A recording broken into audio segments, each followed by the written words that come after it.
welcome. Today we are so pleased and blessed to have with us unity minister and author, Reverend Eileen Patra. And our talented pianist, our soloist, Tony Camilletti this morning. Please turn to your hymnals, number 1. Praise God, and good is everywhere. Oh. It's okay.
Continue with the rest of our service. Let's take a few moments of silent thoughts and good wishes and prayers for anyone we know who needs our prayers and our whole world. Thank you.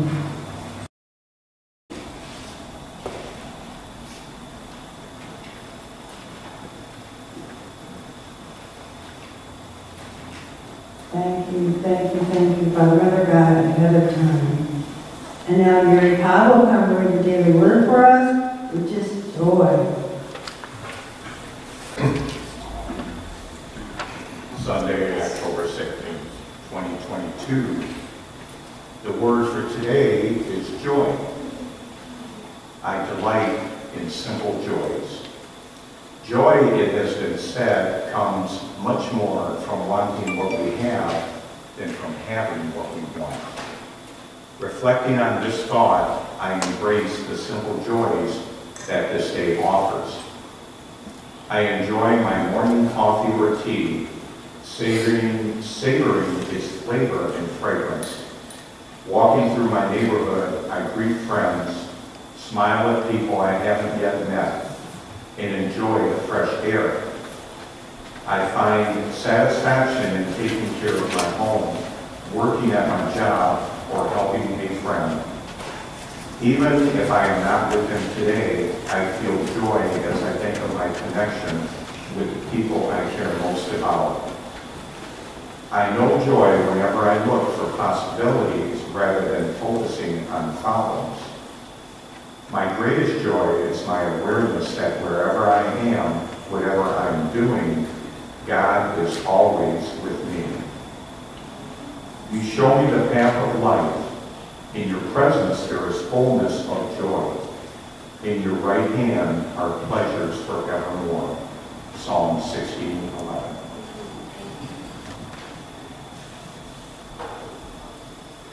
Thank you, Gary.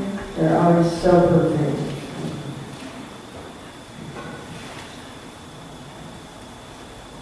And now, please turn to hymn number 40. It's a new one for us.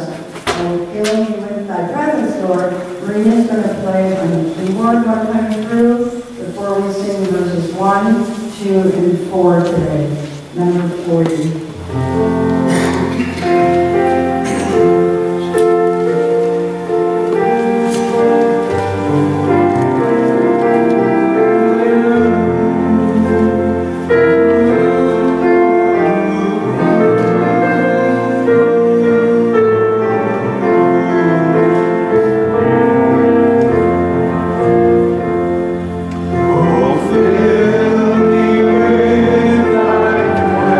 Presence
Good morning. Good morning. Good to see you all again. It's getting cold outside now. But I see the sun, so yay.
All right, let's all together, meaningfully and slowly, let's read our statement of meaning on the inside of your bulletin.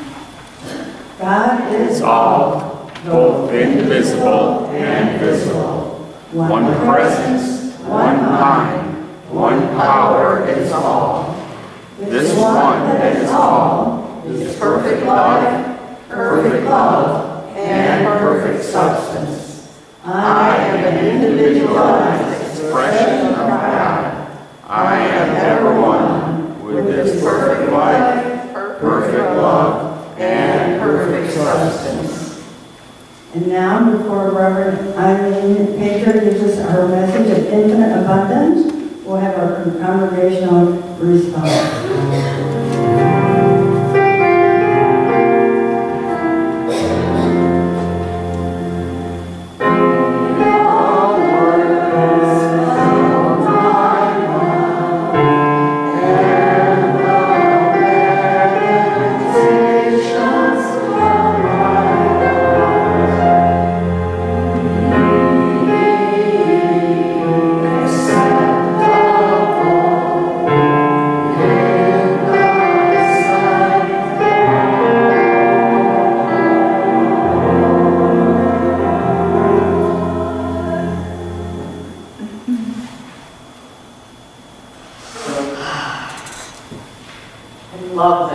start the message on Sunday mornings with that it is my Sunday morning affirmation.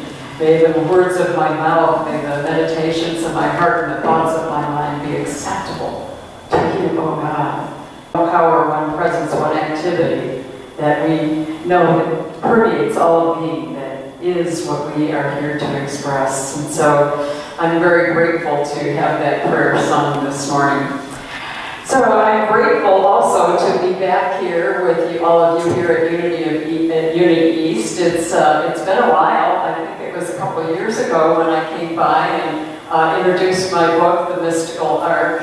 And that was wonderful. I enjoyed being with you, and I'm enjoying being here with you again today. I have retired from church ministry, and I retired from Unity of Livonia in 2019, and then I quickly became a part of the ministry team at the Spiritual Life Center in Troy. And I found that the purpose that I had in mind when I retired was to spend more time on the second book and to spend time at my cabin up near West Branch, and that was not happening. And COVID happened, and a lot of things happened, and I had the opportunity to help Spiritual Life Center get online. I was part of that team that made that happen, and that was very fulfilling. And I also had the opportunity to be with my grandson one day a week because COVID had reduced his school schedule. And one day, outside playing tag with my grandson, I tripped over a landscape timber and I hit my head. And I had a pretty serious concussion. And as they were, they did, since I had a teeny tiny brain bleed, that stopped on its own, but they did a full body scan. They discovered a tumor on my kidney that was very small, and they were able to remove that before I had any issues with chemo or radiation or anything like that. So I was grateful for that hit on the head, and that hit on the head gave me a message that I was running too fast. You know, there's always a message, right? And I've often said that God sometimes has to hit me over the head with a 2x4, where this was a 4x4. And the message was slow down. You know, you have other things to do. And you have this book to get out. And it's true, I needed to get that book out. And honestly, I wasn't even able to put together a talk for several months because I wasn't allowed to sit at the computer because of the concussion. So I got the message, I finished the book, and I'm here to talk to you a little bit about a portion of that book today and to encourage you to read that book. Both The Mystical Ark, which I brought to you a couple of years ago, and this one, A Mystical Approach to Spiritual Living, they both explore a deeper meaning to the message received by Moses on Mount Sinai, what we commonly call the Ten Commandments. And so it is a metaphysical translation, a deeper spiritual look at that as a spiritual principle, as opposed to simply a rule for living. Now, as rules for living, they are certainly something that we would want to live by, right? They're great rules for living in community. There's no denying that. But they are so much more. There's so much more because when you consider how those commandments came about, they came about through Moses, who asked the name of God, and God said, I am that I am. Well, that's not the kind of God that lives up in the sky. That's not the kind of God that has rules and rewards and punishments. That's a God that permeates all of being, that simply is. A God that we express through that I am within us. And from that perspective, then, we look at those words and we go, perhaps they mean something else. Something more. Not something different, but something more. And so when we look at them that way, the words shall not become more than don't do this. They become, you shall not have to experience this. You shall not have to experience this as you live in that oneness of spirit. When you live fully and completely from the I am, the power of God that dwells within you, you shall not experience this. So you take a commandment. Oh, this is really kind of popping, isn't it? Yeah. Okay, let's see if I move it away from my mouth a little bit more. Is that better? Kind of disturbing when it happens. So, take for instance the commandment, thou shalt not steal. That's certainly a good rule to live by, is it not? But when we look at it as being one with one another, one with spirit, what is there to steal? Thou shalt not steal, for thou shalt not know lack. Thou shalt not steal, for thou shalt know that you are one with one another. When you are living from that power of spirit within you, this is going to be a little bit challenging. So pardon me if I keep touching my ear. So, in this context, those words transcend the rules to live by. They become something much stronger. They become an affirmation of the wholeness of life. And so when we talk about that rule, we talk about in infinite abundance. In infinite abundance, what is there to steal? It's not so much a demand from a God in the skies, a proclamation of the irrefutable law of compensation. We've heard it before. As we give, so we receive in equal or greater measure. And likewise, as we take, we lose in equal or greater measure. So it's not so much, don't do this because I'm going to cause a problem for you or because you won't get through the pearly gates when you get up there. It's more about, don't take from others, because as you take from others, something is taken from you.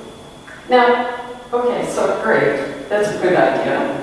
Right? But what about this crazy world we live in? It's going on all the time. People steal everything, right? They steal everything from food to cars to identities to our news overflows with stories of petty theft and grand larceny and corporate embezzlement. Can I just maybe, how about if I just do, could I just use the handheld? Because that's just not working for me. Okay. Does this need to be turned on? Okay, that's better. Is this better? Yeah, that just was not working for me. So, but there's always enough. So there's another microphone sitting right here. There's always more than enough. There's more than enough in this universe that God created that we're here to express. There's more than enough. Elena, the main character in the mystical arc, expresses this through two of her paintings. She calls her paintings contrast paintings. And so in one of the paintings, all of the people in the scene are taking something. They're all stealing something. There's a little boy stealing a loaf of bread. There's somebody, stealing something online. There's all this stealing going on. And in the contrast painting, all those same people, same scene, but they're all giving something. And they're all receiving something at the same time. It's pretty cool. So all this stealing continues to go on. Is it just that people don't believe that rule? They don't believe it. It's as if they can't really quite understand the rule for living, let alone this esoteric idea. So is it the rule for living that they don't understand? Or is it the greater truth of infinite abundance that eludes them? And is it the greater truth of infinite abundance that sometimes eludes us? Right? Sometimes it does. Because when we talk about more than enough, it's not just about money. It's not just about things. It's about more than enough love. It's about more than enough people. It's about more than enough of kindness and compassion. It's so much more. And so if it's eluding us, if that consciousness is eluding us, if we're not experiencing abundance in our life, if we're not experiencing abundance consciousness, then we have to ask ourselves, what are we thinking? What are we feeling? What are we affirming? And what are we demonstrating in this moment, in this now moment? I know I was talking to Reverend Cindy over at Unity in Livonia, and she was talking about doing something, and somebody saying, well, we won't have enough volunteers. And she said, whoa, wait a minute. What are we affirming here? Let's affirm we have enough people. And we will, and we do. So it applies to every area of our lives. In AA, Alcoholics Anonymous, we have a saying called stinking thinking, right?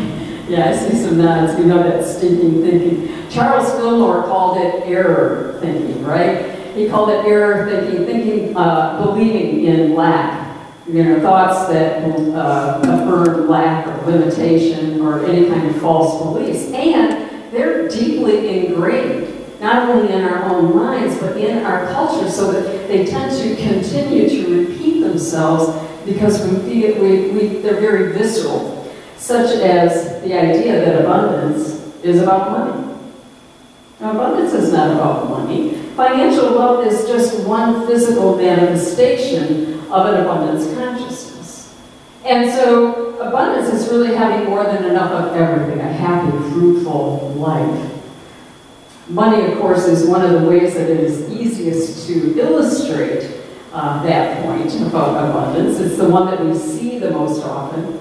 And so one of the error thoughts that I grew up with is one of them my dad said whenever I wanted anything, it seemed. He said, money doesn't grow on trees, Some nods in that. Money doesn't grow on trees. Now my dad was correct and he was talking about the maple trees out in our front yard, but he wasn't.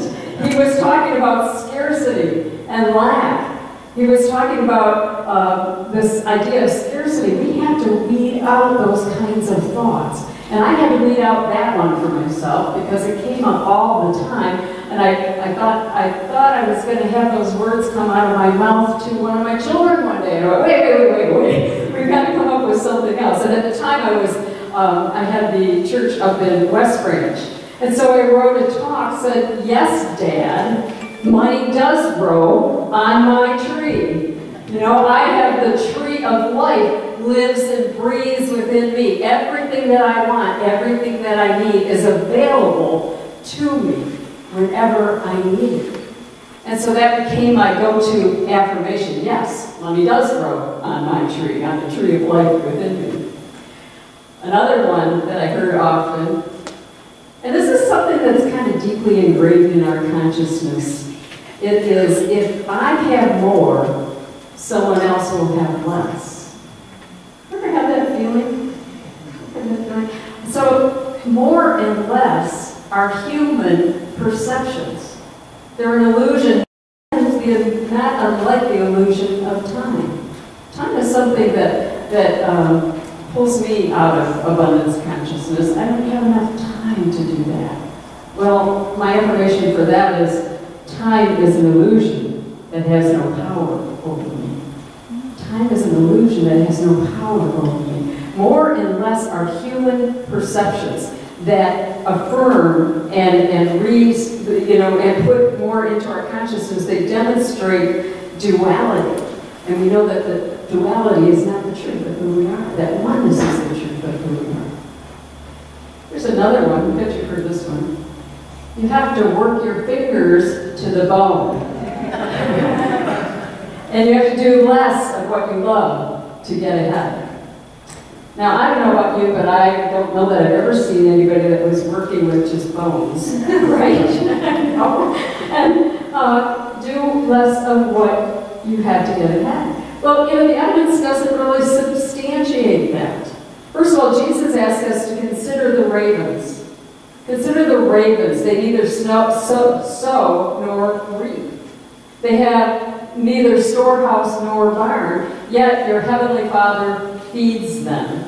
Of how much more importance and value are you? Right? That's a really important point. The idea that hard and distasteful work is necessary to get by affirms scarcity. And it also affirms that there's only one channel for receiving abundance. But again, the evidence doesn't substantiate that. There are plenty of people who do well that don't work terribly hard.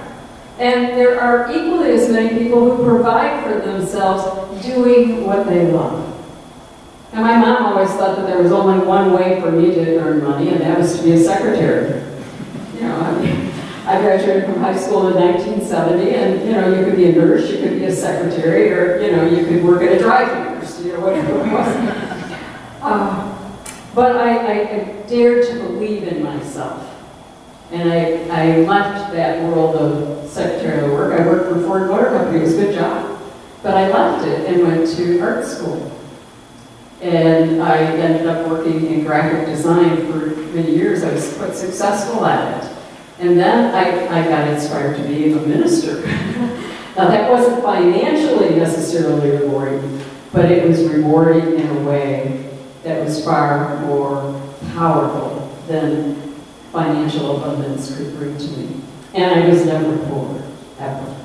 So you must work your fingers to the bone, do less of what you want. It's a thought that we have to get rid of. You gotta weed it out because it keeps coming back because other people believe it and you hear it over and over again, you see it. The other one is more money equals more problems. Well, if you look, my mom used to say that one. My goodness, I came from a family that had some abundance issues. But money equals more problems. If you believe this, you very well might self-fulfill that prophecy. And focus on false beliefs, one attracts what they align their thoughts with.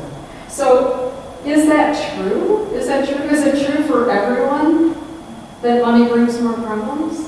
Not true for everyone that I've seen. And so money really is just simply a piece of paper. It's a piece of paper that we agree collectively has a specific value for an energy exchange between two people.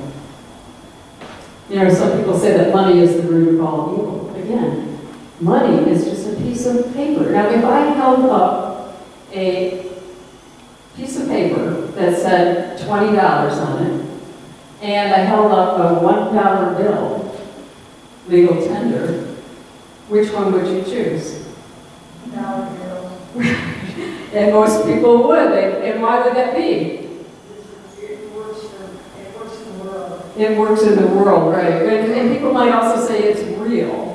But what's real, right? It's just a form that we use for energy exchange. And so when we have an energy of love and abundance and compassion and charity, and we're giving and we're receiving in that state of mind, then what these pieces of papers are really doesn't matter. It's what it might be the way that we express it, but it's the energy that is the most important.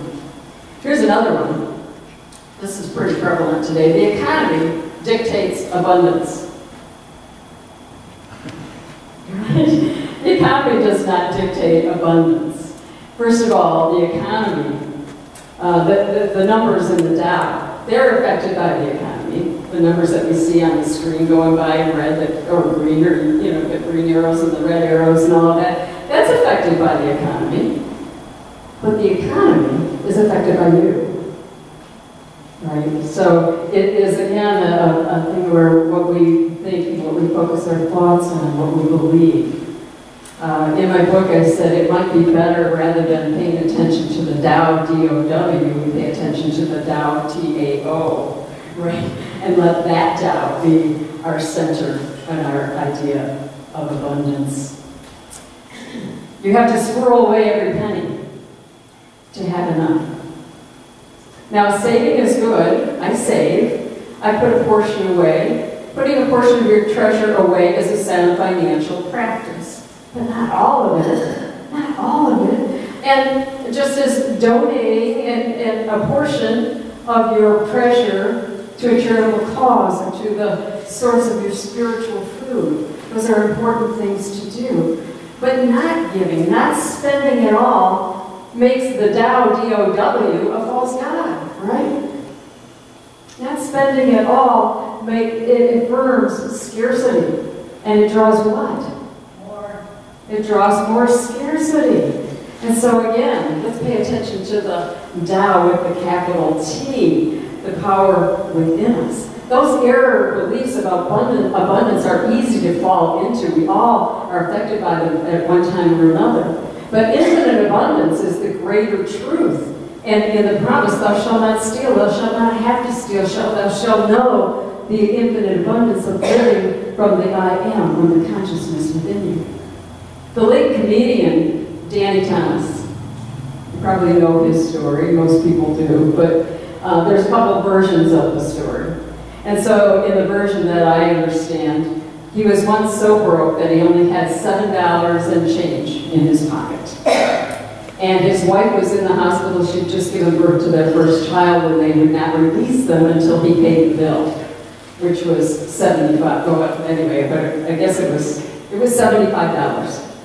So he had $7 and change, and he prayed to St. Jude, the patron saint of lost causes. And he said, I need 7 times this amount by tomorrow to pay the hospital bill. And he put his $7 and change in the alms box next to the statue of St. Jude.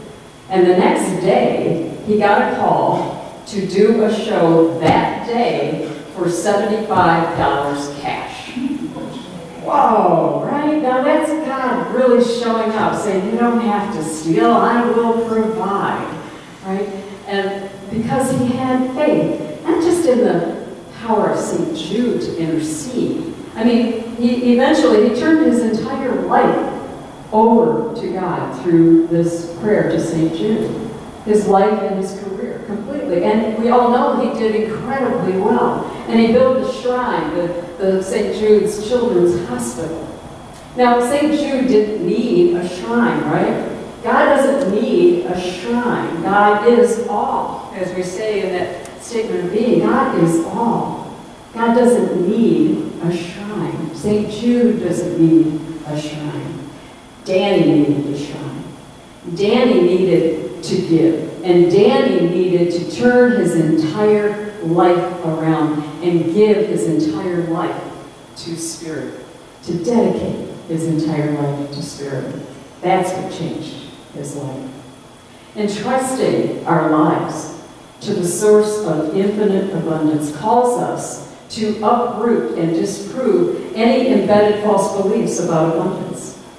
And next, we have to be an open outlet, giving cheerfully and freely giving of our time, talent, and treasure. But that's only half the story.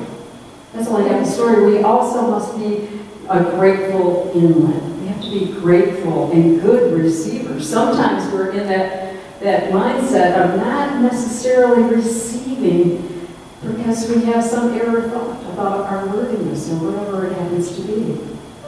Removing, so we got to be an inlet and an outlet. I don't think I'll trip over. You need to be an inlet and an outlet, both. Now, I have just planted some fall bulbs at the cabin up north.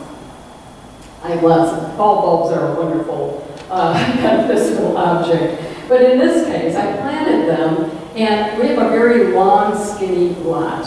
So where the water faucet is a long ways from the flower bed. And it takes 2 hoses to get there to water them. And guess what happens to that hose when I pull that thing? It kinks.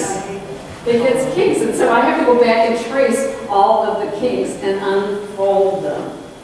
So those error thoughts that are deeply ingrained, they're kind of like those kinks in the hose. They have to be opened up. But then I also have to turn on the faucet. If I don't turn on the faucet, it doesn't matter how many kinks. I have to be an open receiver. And then when I get to the flower bed, it doesn't do any good to have done all of that if I don't open the nozzle. If I just stand there, nothing's going to come out. So living in this greater truth of infinite abundance really does mean that we have to be open to receive, and we have to be a cheerful giver. Now, what does it mean to be a cheerful giver? It means to give with an open heart. Not give because you have to, not give because you're supposed to, but give because you choose to with an open heart. So we have to be an outlet for that flow. It does little good to remove the kinks and open the faucet if I don't open that nozzle. The Apostle Paul said, each one must give as he has decided in his heart, not reluctantly under compulsion, for God loves a cheerful giving. A cheerful giving is not about pleasing God. God doesn't need money. God doesn't need anything. Cheerful giving is about opening up to both the inflow and outflow of infinite abundance with all your heart, and proving the law of compensation to yourself and demonstrating that law of compensation. And it's simple. You give a little, and then you give a little more. But you do so with joy and abandon. And the form and the amount is not nearly as important as the consciousness with which one gives it. It makes me think of that story of the woman who gave 2 pennies, what the equivalent of 2 pennies, when Jesus was speaking. And he said that her gift was more important than everyone else because she gave all that she had from her heart. So her gift was that much more important. Living in a fully open flow of infinite abundance requires our uprooting and disproving those limiting and false beliefs, the error thoughts, the stinking thinking. Being an inlet, a grateful receiver, and a vital demonstration of infinite abundance. Being the outlet is important. And then there's one more thing, and that's dedicating yourself to the demonstration of infinite abundance, to more than enough of everything. When we dedicate ourselves to living from the I am in all areas of our lives, it plants in our minds and hearts a greater truth, and it draws to us an abundant, fruitful life. Demonstrating abundance in small and large ways, we nurture and grow those seeds that we planted in our hearts. And our demonstration blesses our own lives, and it blesses those who bear witness to it. Everyone who sees that demonstration goes, wonder what that person has. Wonder what she has. Wonder what he has. Wow, that person really is demonstrating something incredible. So consider the idea of putting into words your dedication. Think of your words as an affirmation of faith to the Spirit of truth, a commitment to demonstrating infinite abundance in all areas of your life. Maybe your dedication has little to do with finances, but a sense of wholeness and well-being, more than enough love, peace, harmony, and the assurance that all is well, that all is evolving, even in this crazy world, in perfect divine order, that in this ever-expanding universe, your well-being and that of those you love is ultimately assured. So let us do that right now. But first I want to read to you, I'm going to find it. Yes, I can. I want to read to you the dedication that Charles and Myrtle Fillmore made to the Spirit of Truth. How many of you have heard this before? Okay. This is pretty powerful stuff. Charles and Myrtle decided that as they were doing their spiritual work, that they would dedicate themselves fully, turn themselves over to God, just as Danny Thomas did through St. Jude. And their ministry grew from silent unity, a prayer group in their homes, to Unity Village on 1,200 acres of land and hundreds of Unity spiritual centers around the world. And here's what it says. We, Charles Fillmore and Myrtle Fillmore, husband and wife, hereby dedicate ourselves, our time, our money, all we have and all we expect to have, to the Spirit of Truth, and through it, to the Society of Silent Unity. It being understood and agreed that the said Spirit of Truth shall render unto us an equivalent for this dedication in peace of mind, health of body, wisdom, understanding, love, light, and an abundant supply of all things necessary to meet every want without our making any of these things the object of our existence. And the result is what we see as unity today. It's huge. It's huge. It's huge in our hearts. It's changing lives. And so let us take these thoughts, this idea of dedicating ourselves fully to living from the I am, dedicating our lives to expressing the spirit of truth as we take time in meditation. And as we begin, let us get fully relaxed into this now moment. Let your attention be drawn to your breath. Feel it as it gently moves in through you, feeding your body with oxygen, expelling carbon dioxide in a divine cycle of life.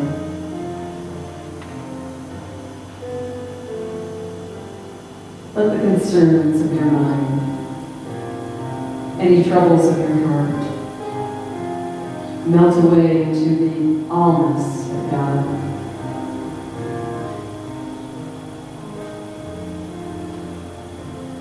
Thy rod and thy staff, they comfort me. The rod of the I am within strengthens and guides me. And the staff of the I am empowers and supports me.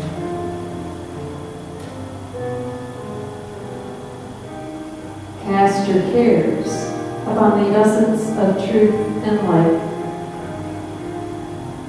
to the I am that I am,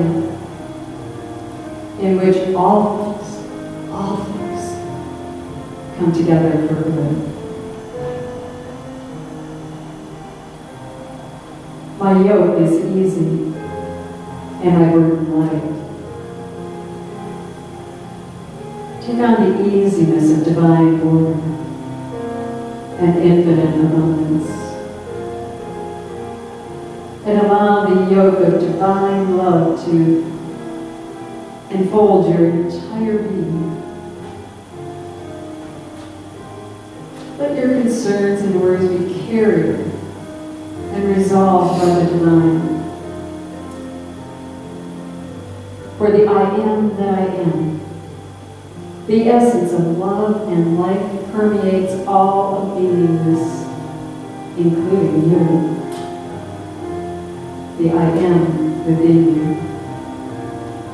The I am that expresses as you is truly greater than anything that stands before you. The infinite flow of divine love, wisdom, and abundance flow through you at every moment, awaiting only your decision to open the flow, to let it through, to get out of the way so that you can allow the way, the truth, and the light to flow through you.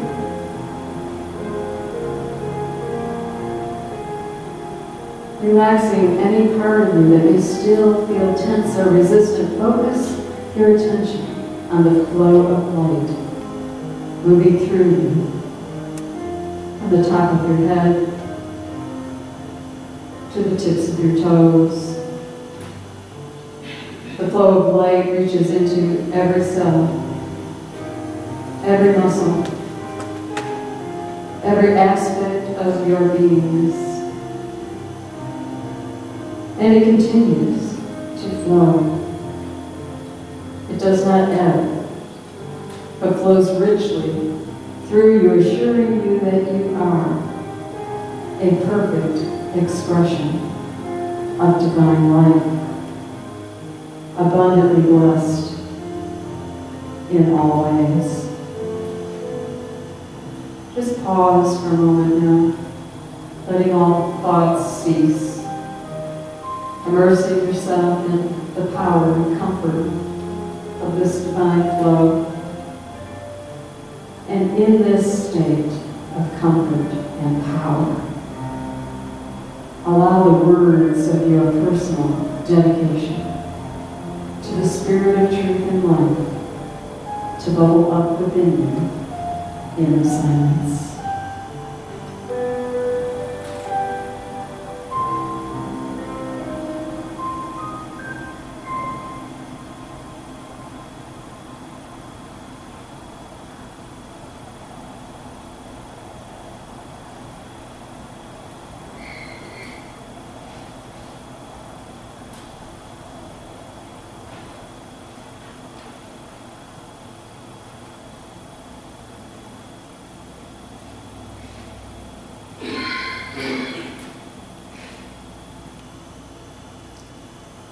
You are the perfect expression of the divine, of the way, the truth, and the light.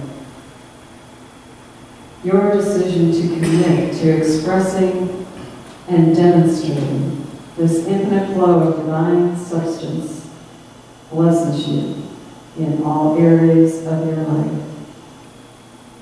You can move easily and effortlessly through your day, your week, and your life in the assurance that the I am that I am is more powerful than anything that stands before you, continuously guiding and blessing your every step. And now as you return your attention to this present moment, this place and this time, I invite you to notice again your breath, your hands, your feet and face, to feel the chair beneath you. And when you are ready, release the meditation with these words, I am that I am, and all is well. I am that I am, and all is well. I am that I am, and all is well. And so it is. Go to prayer.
And so now I invite you to a moment of demonstrating infinite abundance as we prepare our spiritual gifts to Unity East. And those of you who are watching online, I invite you to do the same as you prepare your gift to be given either online or through the mail. And so these gifts, of course, will be, if you're here present with us, will be put in the basket on the way out. But let's first just hold them. Let's hold them in our hands, hold them in our minds, hold them in our hearts. As we bless them with the infinite abundance of love and light that we are. And together let us pray. Divine love adds me, blesses and multiplies all that I have, all that I give, and all that I receive. And so it is. Thank you, God.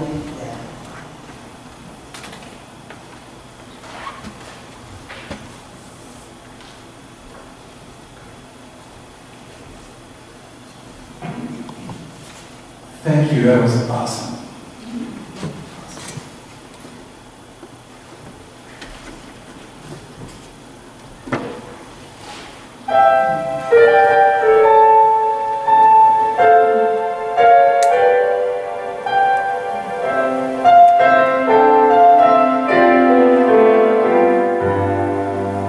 A long time ago, a million years BC, the best things in life were absolutely free.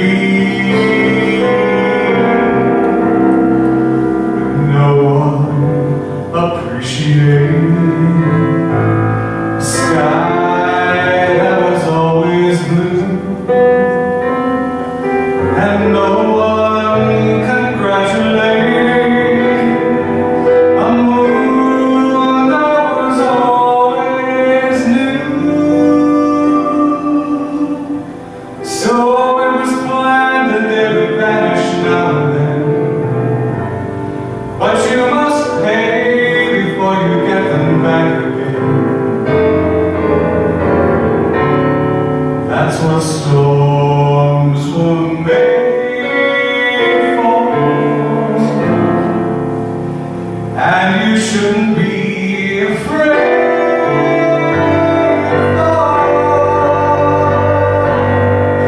Every time it rains, pennies from heaven. Don't you know each cloud contains pennies from heaven? You'll find your fortune falling all over town.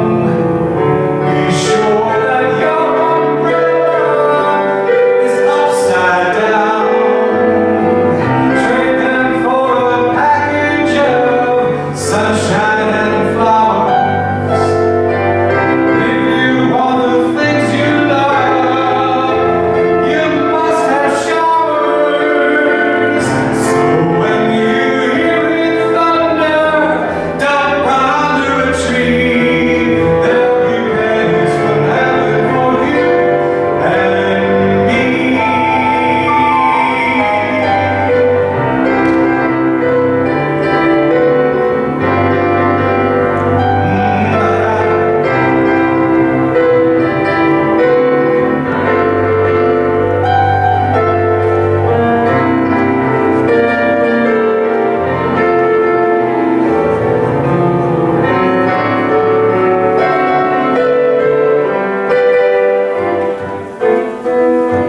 Trade them for a package of sunshine and flowers.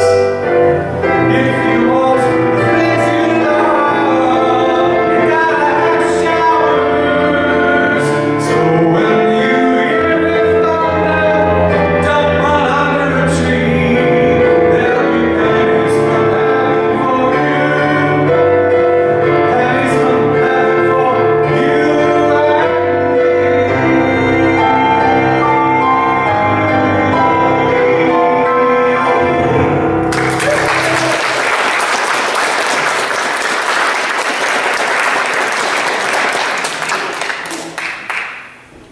Thank you for that song of abundance and that wonderful talk. Oh, we've been so blessed today.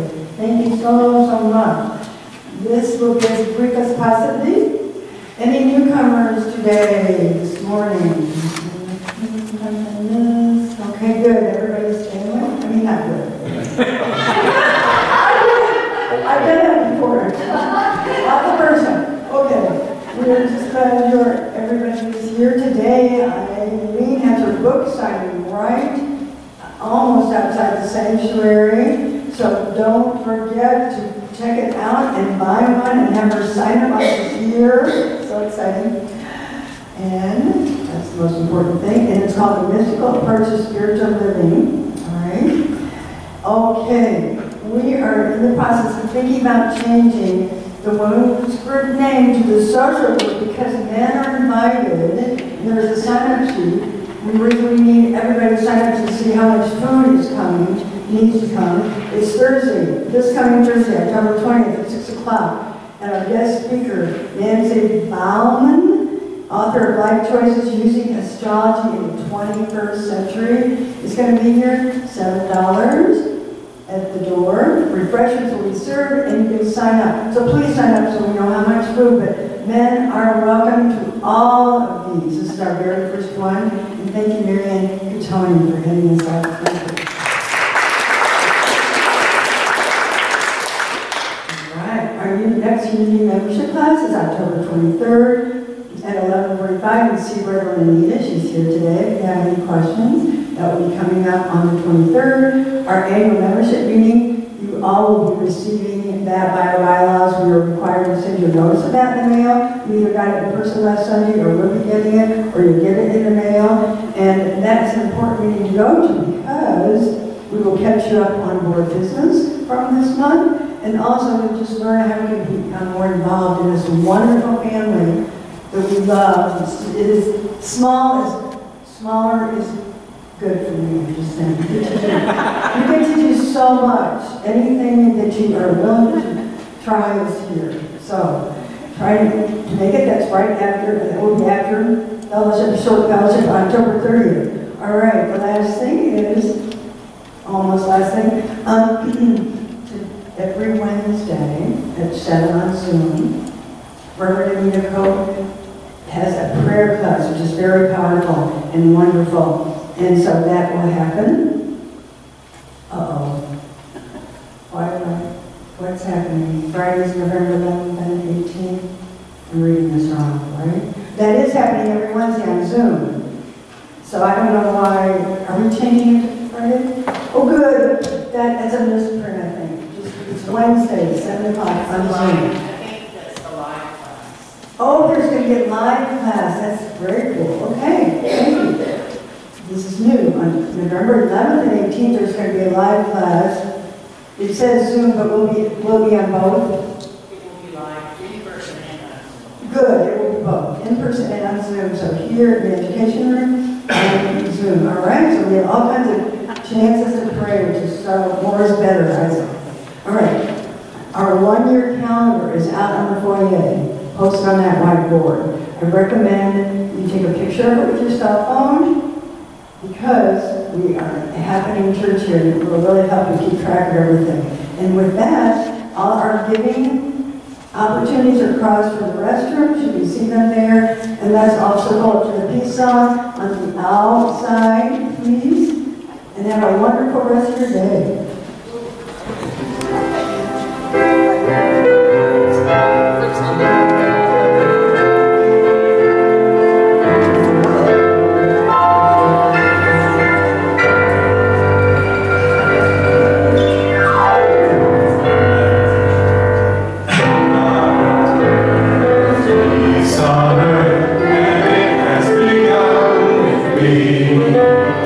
Now there's peace.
of God surrounds us.